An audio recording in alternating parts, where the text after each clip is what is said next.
seeding, spreading flax and cutting hay. I had to take the tea to the fields to them. And I was 17. When you went out to work in hay, it was a rake and pitchfork, and hay had to be gathered off the ground and all like that. Mm-hmm. But now it's all machinery. Mm-hmm. It's a different life altogether for farmers. Work was hard, but I didn't mind it. No one else minded it more. We were out in the country, so we knew what we were in for. When you're out of something, it's different. It wasn't easy for people, but in those days people just weren't always questioning, was it hard, or, you know, just got up in the morning and did whatever you had to do. And well, you were brought up in that atmosphere, you know, so you just had to carry out, and that was it. Like. You know, we had no phones, and certainly had no mobile phones or computers or anything like that. So if something had to be done, we just did. Yeah, but people didn't count hard. Like, that was their life, you know. I didn't mind the work. It was hard work. It was very hard because you'd be wet. You know, the flax had to be in a flax hole, step in water maybe for a week, and then the men would throw it out on the bank. And we had to take the sheaves then and spread it out on the grass to dry. It was difficult work, but very healthy lifestyle. Put it in dry, take it out reaping. Work with your back till your face is sweating.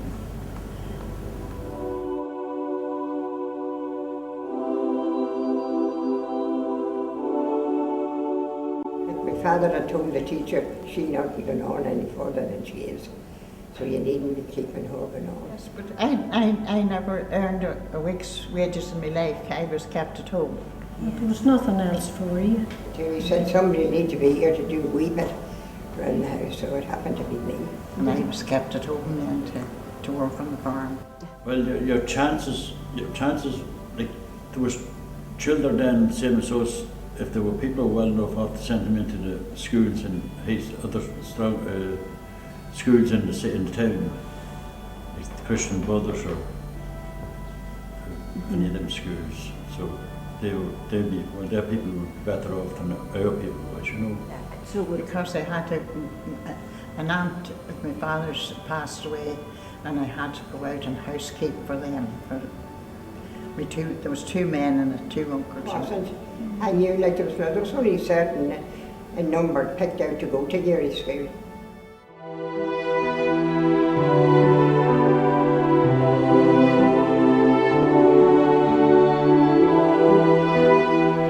There wasn't much better future except you got on the boat or at that time and head for England or America or something, you know. Mm-hmm. You were living in Ireland, but you weren't living in no luxuries. It was an odd one, but they were very big farms or something like that.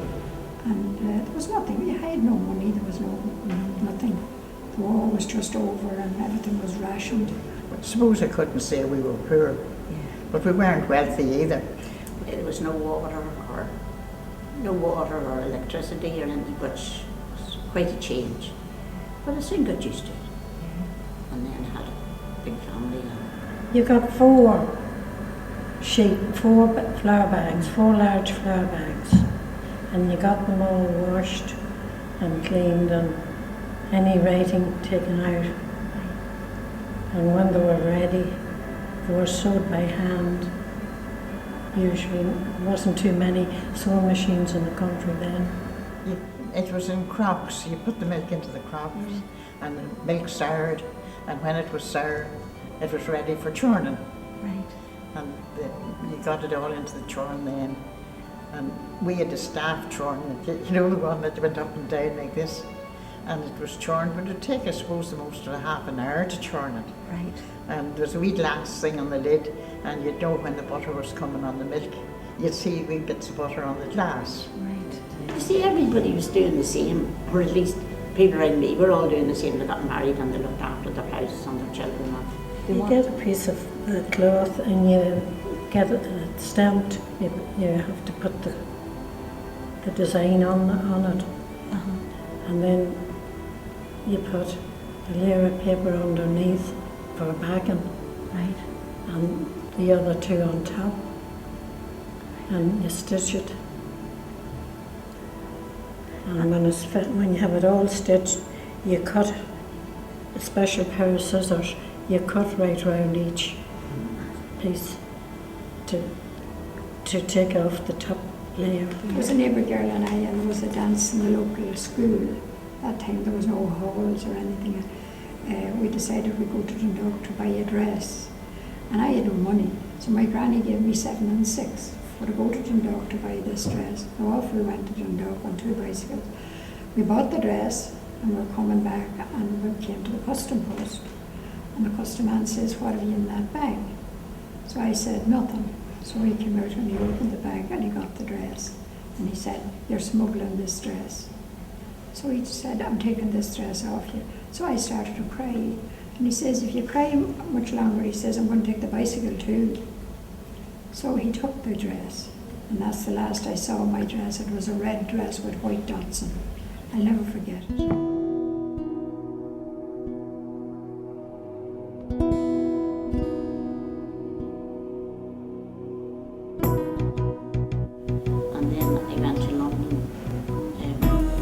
Before I was 18, I was lucky enough, I did the civil service exam, so I had a job to go to in London, and I liked that, and I was there for about 10 years. My first holiday home was after a year. I was away for a year, and I came home for the month of July, and everybody said I had changed so much. But however, anyway, I had a good time when I was at home, and I went to all the dances. But going back, I didn't want to go back.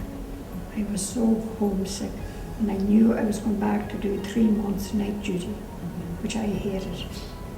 And I cried the whole way from I left Silver Bridge till I landed in London, more or less, you know. And it was very lonely. And then when I got back into the stride of things, it was all right, you know. Well, a bit as May said, it was nice because the excitement of going first, but after your first holiday and going back, then it hits you, oh dear, you know, I'm away from home now. But then you settle in, it's just, I suppose that's the way everybody feels about home. They like to be at home, but if there's no work, you have to, you know, somewhere else. Things were very tight at that time. After the war, my father worked on the roads, and my brothers were only young. And really and truly, I have a lot to thank my parents for allowing me and being able to. But my granny helped me out too, and my uncles. They paid my fare. My fare to Heysham on the boat was 10 shillings, and I think it was 5 shillings or something on the train. But it was.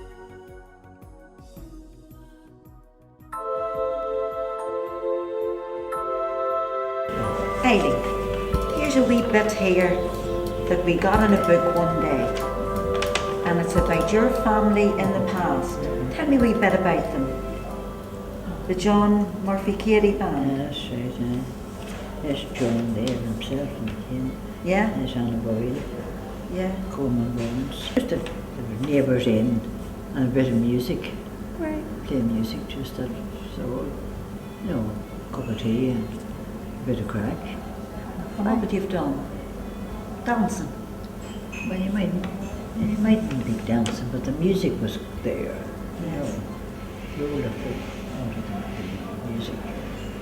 You know, you could do a station, you could do anything like that, you know, just pass the time. Well, we were all, there would be 6 or 7, there was neighbours too, as well as us.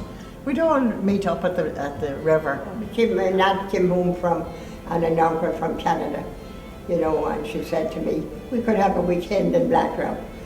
So of course my father said that would be great. To please them, he said, sure, to go with you. And we had weekends in Blackrock, and I loved it. She said, I must go to see where these ones are. And I was missing. And she says, where's Lily, where's Lily?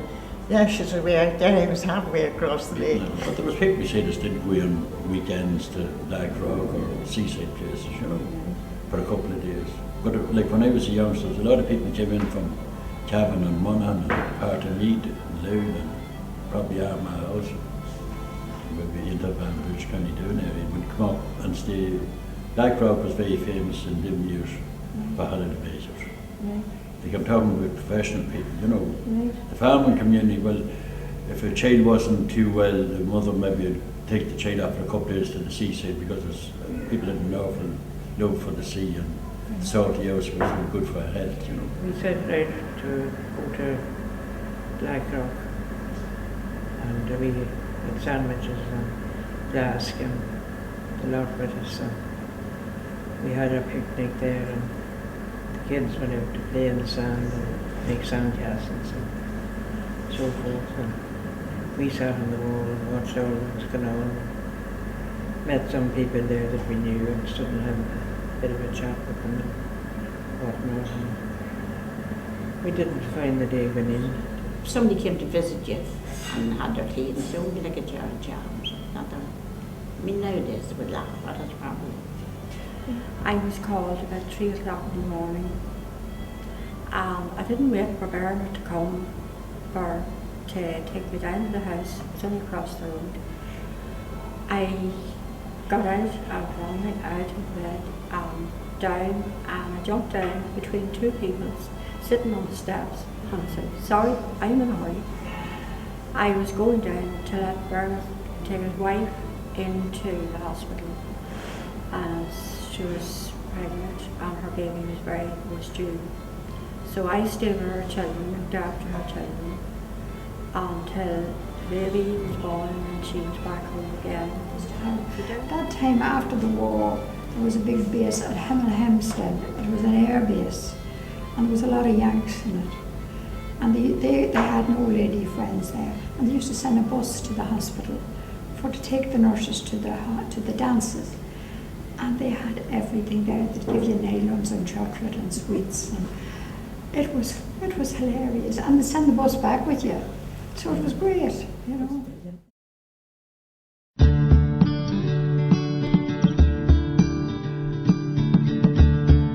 He bought a bicycle, you see, when I didn't get to school. He said, "I'll buy you a bicycle." That's when I was still elated, could learn to ride and go shopping everywhere. Yeah.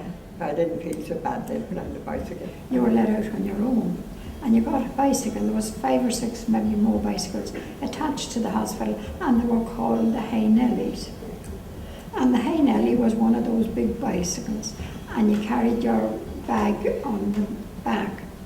And when you went out, if your patient was in trouble, or you dealt with the patient, whatever was the problem. But if it was a problem that you couldn't deal with or you hadn't the experience of, like after all, I was still only a student nurse, you had a 3-penny bit, and you had to have that 3-penny bit leaving the hospital if there was any trouble with the patient that you couldn't cope with, and you had to go maybe half a mile or further to the nearest telephone, because nobody that time had telephones, and ring back to the hospital for the trained nurse to come and help you out with your problem. Oh, I always was great. You could take it and go. A whole lot was walking and alone. So I felt myself very lucky that I had the bicycle. And I could get places. The bicycle. When I came here, I actually bought a bicycle myself. That was my first bicycle. And I needed it for going to the shop, or I lived right in the country, didn't live in Crossmaglen. So if I needed to go to Crossmaglen, you had to go on the bicycle and get your shopping. There was no library then here, but there was a mobile library. So I would go down the road to the mobile library every 2 weeks. So the bicycle was very useful. They were a bit of a luxury too in the times, Like you were well off, you had to buy. Some people wasn't that well off. You had that bike.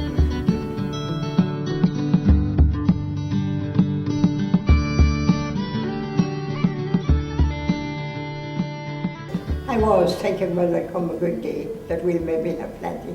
My name is Rosaleen, and I work as a daycare worker in the Orchard Centre, and I would come out to South Armagh 2 days a week. And it was through coming out to this group of people that I was so in awe of the stories that they had to tell. The conclusion I have come to all this is that everybody seemed to be looking forward and worked hard, didn't mind, because they were looking forward to a better day for themselves and their families. They got what I missed, so I thought it was great. Times or any things that was bad is over and that her brighter days come.